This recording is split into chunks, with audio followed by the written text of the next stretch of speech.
I'm late for a very important date, which is you guys.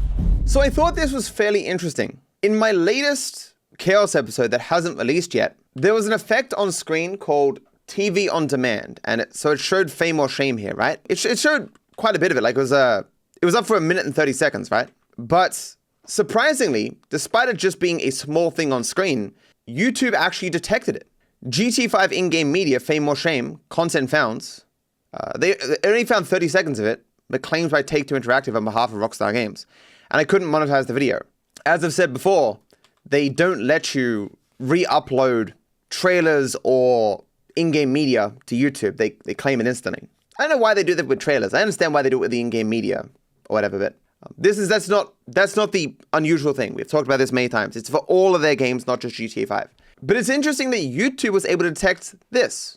A tiny portion of the screen, maybe because it also had the audio with it or whatever, but it's suggestive that YouTube is getting better with their AI at detecting content that's the same, right? Like, understand the amounts of content that is just like re-uploads of other people's shit is insane. I'll show you my back end from my main channel.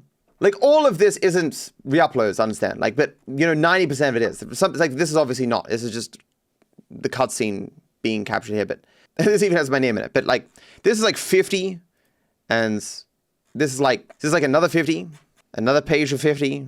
A lot of it's just bots. So it's like, none of these have any real views, right? Any that get a significant amount of views, I claim. But, like, there's hundreds of them.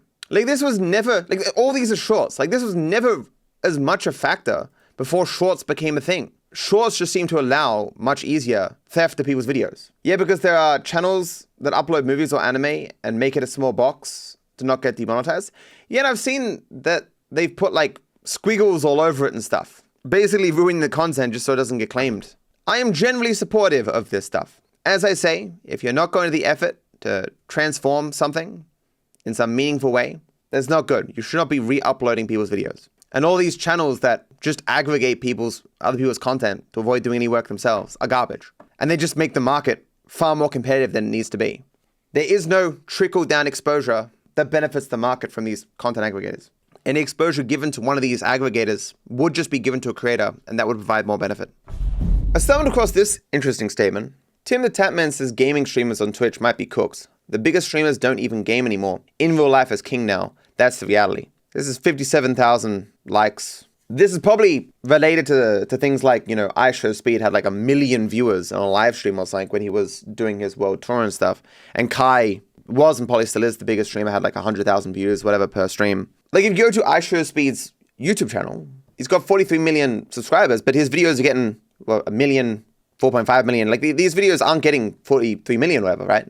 His info live streams are getting huge stuff, right? But his normal videos aren't, because his normal videos are more in line with the normal content that you see on YouTube. His live streams, though, are very different, because in real live streaming is really hard to do. As a person who has tried to do it in a limited way, in very controlled conditions, it is hard to do. If you want to go to more remote regions, having a good quality live stream is extraordinarily difficult. You generally can't do it yourself. You need other people with you. You need like a team of people controlling different cameras potentially, someone holding a huge camera.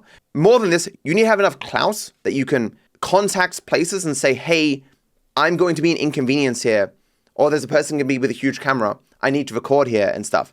And you need permission for all that stuff. And you need to, in advance, set up stuff to make this kind of content. So like he's got hot air balloons and the guy on fire and whatever this is, and like it's a roller coaster and stuff, and like normal people can't do this stuff. A lot of what makes content online interesting is you're being shown stuff that you don't know about, that you haven't seen before, that's interesting. Video games are far more accessible in many different ways, like financially, in terms of the effort required, the skill required, how many people you need. And so way more people do it. And so the audience for gaming content is far more spread out. And it's existed for far longer, so it's more mundane. And so people are naturally going to flock to the new thing. I can tell you, the setup that Speed has here is probably worth like 50 grand. Something like that, right? I've seen what the newest version of these sort of portable backpacks look like. And the base ones are like 20 grand. And then there's a huge cost of data on top of that, as well as paying the staff money as well on top of that, right? This just isn't accessible for most people. And so Speed is able to kind of corner the market on this stuff. Not only because he financially can afford it, but also because, as I say, it's hard to do. Like, you've got to be a very charismatic, energetic, young dude to be walking around all day. This also relates to a dumb statement made recently by Ben Shapiro, where on his podcast, because it went all over Twitter. Like, he doesn't understand why anyone should retire, why there should be retirement age, or why people just stop working. But he says this as like a podcaster, a guy who sits in a chair all day and, you know, he's worked like a normal job like once for 10 months or something apparently. Like he just doesn't understand. He's just that divorced from the normal person's reality. There's a reason why judges or even politicians can work into their 80s. It's because they're sitting in a chair most of the time. The hardest thing physically as you get older is your physicality. Like it's harder to walk around. It's harder to be on your feet for longer and longer. Mental stuff you can still do. At best, you might be a little bit slower, but people, unless they get, you know, dementia or something, they're perfectly fine to still reach correct conclusions and stuff. So you can do the more mental tasks for a lot longer. What I'm trying to say is, Speed, he a young dude. In 10 years, when he's my age, he might have a bit more of a harder time doing the stuff he's doing now. But I suppose he's a lot fitter than me. Maybe he'll be fine in 10 years, maybe 15 years. Maybe he won't be still doing this stuff after all that time. So I'm saying is, many barriers to making this kind of content, and that's why it is so successful, because so few people are doing it, and I can do it. I'm becoming more concerned with these laws I'm seeing out of the UK about how you need like an ID to be able to access the internet. Like even mundane things like Wikipedia and Spotify. Where I talked about before in the sense that, you know, I have 10% of my YouTube audience comes from the UK, and even YouTube's restricted over there. Apparently these laws are also coming to Australia. Australia bans YouTube accounts for children under 16 in reversal of previous stance. The Australian government has announced YouTube will be required to ensure account holders are at least 16 years old starting in December. Like, it'd be one thing if everyone under the age of 16 was inconvenienced in some way and had to prove something, but obviously the only way to find out if a person's 16 is to have every single person give such information, which is just scary. The government having this much control over information, what people can see, and some database having all this information, given that everything seems to leak these days. You can totally understand that these social media platforms are in many ways bad for kids. But at the same time, is the cure worse than the poison kind of thing, you know? I don't know where this is going to go. I saw also that YouTube is going to be using AI to try to detect people who are, you know, kids or under the age of 16 or whatever the hell the limit there is going to be. It's just interesting that this is all coming around the same time. Like, I do wonder if these governments are having talks with each other, but it's concerning. Yeah, is the system even going to work well? I mean, I heard rumors about people using characters from Death Stranding to trick the system because the characters in the game just look so real. Yeah, I don't understand why the government is so happy about destroying privacy. There's a lot of nefarious motives that could be inspiring this. I'm sure some of them at least do think they're doing the right thing for kids. I question how many of them understand the monolith task that they're engaging in. 16 is crazy. I would say 13 is more reasonable. Possibly. But I think it's less the line of age and more the system that will be used to verify it. Apparently in the UK, they've also blocked access to VPNs and are considering banning them, showcasing that it can't really be about protecting kids. Because if you're old enough to be able to use a VPN, you're not a kid, right? Like, banning VPNs and making them illegal and stuff is like what you think of, like, you know, in the countries where the internet is fully censored and controlled by the government. And therefore they see VPNs as a threat and they restrict them as well. But you wouldn't expect this sort of stuff to happen in functioning democracies, right? Especially considering that, like, I mean, the UK is a little bit different. I'm not sure how popular the current UK government is. But in my country, Labour, who's currently in power, they won in a massive landslide victory and have been doing fairly well on every other front, despite like some of the dumbest shit you'll see online from people who do not want to look at numbers and will just go, oh yeah, the government's eating children on Saturdays. My friend told me he saw a government van come and pick up 10 kids. I saw it, I swear. These sort of people, but like in an objective way, they're doing decently well. Decisions like these, because the belief was that the opposing party was in such disarray, had no strong leadership and no strong vision, to the degree that it was almost inconceivable that Labour could lose the next couple elections. Like they are just that bad. I know it's hard to conceive, but the opposition party just failed so spectacularly in the worst result in an election in like the entire history of our country, that kind of thing. And so you can see Labour with such a dominant position, and they're doing this. Does that mean they believe that people are going to be okay with this? Are people going to be okay with this? Do I understand what the average person would think about this? I don't know if I do. Maybe parents would just be like, well, we can finally protect those kids, and they'll be happy to give over this information. Maybe the average person would just not think about it. I mean, I've absolutely used websites or like banking systems and stuff that have required me to give an ID and show my face, and I've not blinked at it. Like, well, it's a bank. That makes sense. Will it just become the norm? They're like, well, of course I have to give my face and ID to use Spotify. Clearly. And yeah, there are currently no suggested plans in Australia, at least, that they're going to ban VPNs. Yeah, no. But even then, I would assume that if I'm making money on YouTube and stuff, that I have to prove that I'm of age. These are scary times. I saw this video posted on Twitter. The video, though, is from Gothic Therapy. It says, clickbait is dead, YouTube has changed, engage or die. So this video now has 11K views, and there's not a single thing in it that's true. Which probably doesn't shock you for YouTube. So in this video, this person claims that very recently, YouTube has changed their algorithm, so you must engage or the views don't count. So they say this is the old view system. A click equals a view, watch time equals a bonus, engagement equals helpful, views equal exposure, passive watching allowed. New view system, clicks don't equal a view, watch time must be long, engagement equals required, no interaction equals no view, ghost views don't count. So all of this is complete nonsense. Like the very first thing said here is incorrect. A click has not meant a view on YouTube for 15 years. In fact, one of the big battles that YouTube had with Facebook way back in the day is that Facebook had a closer system to a click equaling a view. So companies thought Facebook was worth way more views than it actually was, because they'd look at their numbers on YouTube and go, oh, I've got 10,000 views on YouTube, but I've got 50,000 on Facebook. I'm put more money and effort into Facebook because I'm getting more views there. But in reality, YouTube has, for the longest time, only counted a view after a certain amount of seconds has passed. People say it's 30. I don't know exactly what it is, but a click has never equaled a view. Even reading my message that explains this. Hello, I saw your video on Twitter. I believe you're wrong about YouTube changing its algorithm. YouTube just renamed things in analytics in a confusing way. They have always just measured engaged views. They just changed the name. What previously was called views is now called engaged views. They then added a new metric called views for both long form and shorts. On March 31st, 2025, you would have noticed in your shorts tab that the number that was previously called views moved to engaged views. This is because the new views is calculated differently from engaged views, specifically for short form. For long form, views and engaged views still measure the same thing, so the numbers match and have matched for the entire history of your channel. You can check. This is because it is literally just the old metric of views stated twice. So on March 31st, 2025, something changed at YouTube. They're correct. But what changed wasn't the algorithm, but the labeling on the back end. If you go to the Shorts tab, there is now views and engaged views.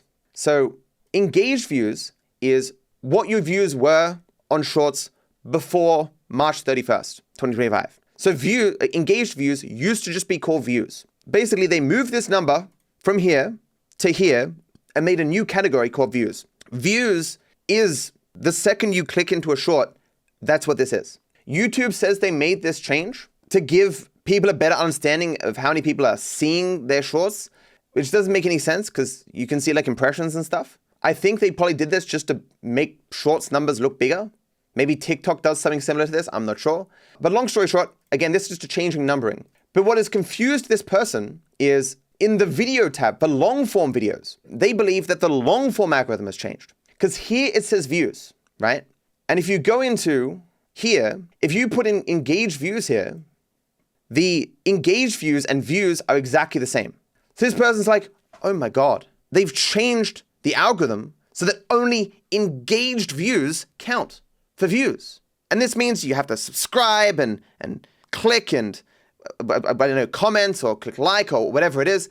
But that's not what's happening here. What's happening here is that YouTube did the same thing for shorts to long form. They moved the old views to engaged views and made a new category for views.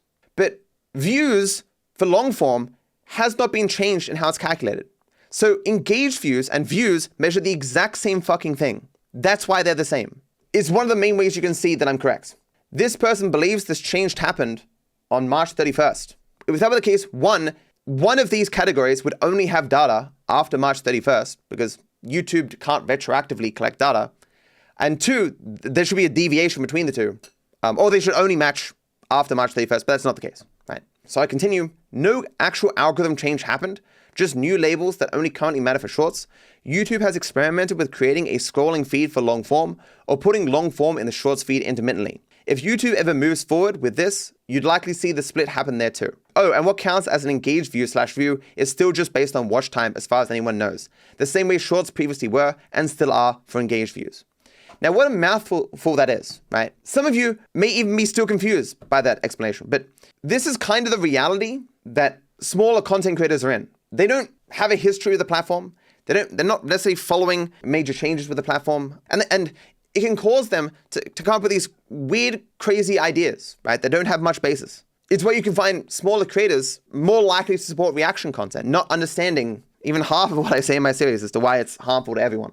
It always sucks to relate it back to reaction content, but these are the kind of people that I need to, if I still cared enough to try to convince people of stuff, these are the kind of people that I would need to convince, and they just don't know enough. They just don't understand these systems enough, haven't thought in this way before, potentially, enough to understand the points that I'm making, or the environment that they're in. And a key part of success long-term is being able to predict the future based on the current information available to you.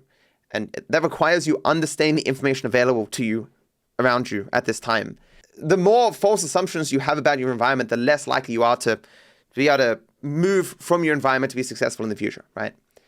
And so that this person, these two people are making these kind of mistakes is indicative that they're not going to succeed long term. There are a lot of people, even creators, who whenever the channels start to go down at all, they want to be told that there's an algorithmic change. That's not their fault, that they're not doing anything wrong, that they don't need to change or whatever. It's YouTube's fault. One of the most eye-opening things about my interactions with Charlie all those years ago is when he didn't view YouTube as a market at all. And I remember talking to someone, a WoW creator, about Asmongold and how he is a competitor to him in the market. And the guy was like, I don't see it that way. I see myself as competing with like Netflix or normal TV. And I was just like, these are the people that I have to convince about my positions, and they just don't know enough. Like, moving to extremes, you should be able to understand that if Asmongold had got literally every view on the platform and every bit of exposure on the platform, you would not have a job. You must therefore compete with him to some degree. I say I'm not trying to convince anyone of anything, I suppose, but to give you this information, to yap a bit.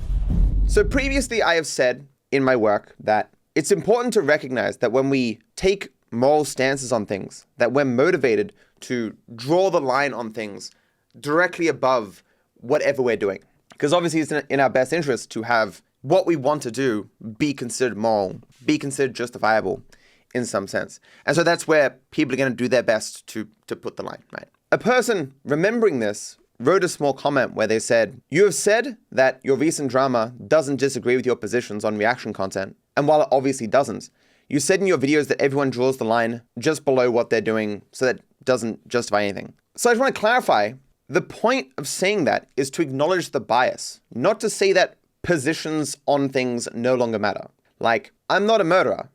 I can argue for you why I don't think allowing murder in society is a good thing. That I'm not a murderer and I'm motivated to put the line above myself as a non-murderer doesn't mean my stance that murder shouldn't be done is now invalid, right? The statement there is to acknowledge personal bias in our assessment of things so that we can think to ourselves, okay, am I just, as I say, drawing the line above myself, or do I have actual reasons as to why this is fair for everyone? Am I just drawing this line because it's beneficial to me, or can I justify it as something that everyone should support because it benefits, well, at least as many people as possible, right? So again, it doesn't defeat a person's positions or make them irrelevant. It's just something you should consider and remember when you're arguing about your own stances or thinking about them. Am I sunburnt because of all this? No. It turns out that the much stronger hair loss stuff that I'm using can be a bit abrasive for the skin. And I don't know what I want to do about this. Just ask them for a different formula, or maybe with less caffeine in it or whatever, or just see if I get used to it. I don't know. So my hairline is exactly where it was when I was a kid. I always had a high hairline. The little bit that I lost, I've grown back, largely due to minoxidil. And this new stuff I had has done nothing but make my hair even stronger. Getting a hair transplant is risky because a lot of hair transplants look like shit. Like it's certainly the case that if I filled in a bit more here, it's hard to do it with reflection, like this chunk here. If I filled that in, I would look better, I think. But it's not bad enough that I think I need to go to that kind of effort. Although I do need to stop fucking burning myself here with this shit. And as well, I don't want to do anything rash because there's that, what's that miracle hair treatment coming out or whatever? Miracle hair regrowth. It's called PP405. Developed by scientists at UCLA and is now being advanced through Pelage Pharmaceuticals, a company backed by GV, formerly Google Ventures. Unlike finasteride or minoxidil, that primarily slow hair loss and modulate hormones, PP405 purportedly reawakens stem cells and dormant follicles, getting to the root of hair dormancy. Early reports mention visible regrowth within a week, and in the form of mature, thick hair, and not just vellus hairs typical of current topical therapies. It also has no detectable systemic absorption, so it doesn't get in your bloodstream and stuff. And so this is like apparently getting close to the end. This is ChatGPT saying this, but it's like possibly 2027 to 2030. It might be on the market, which is a while away, right? But if my hair was worse, I'd probably do something. But as it's fine, you know, I'll wait this out.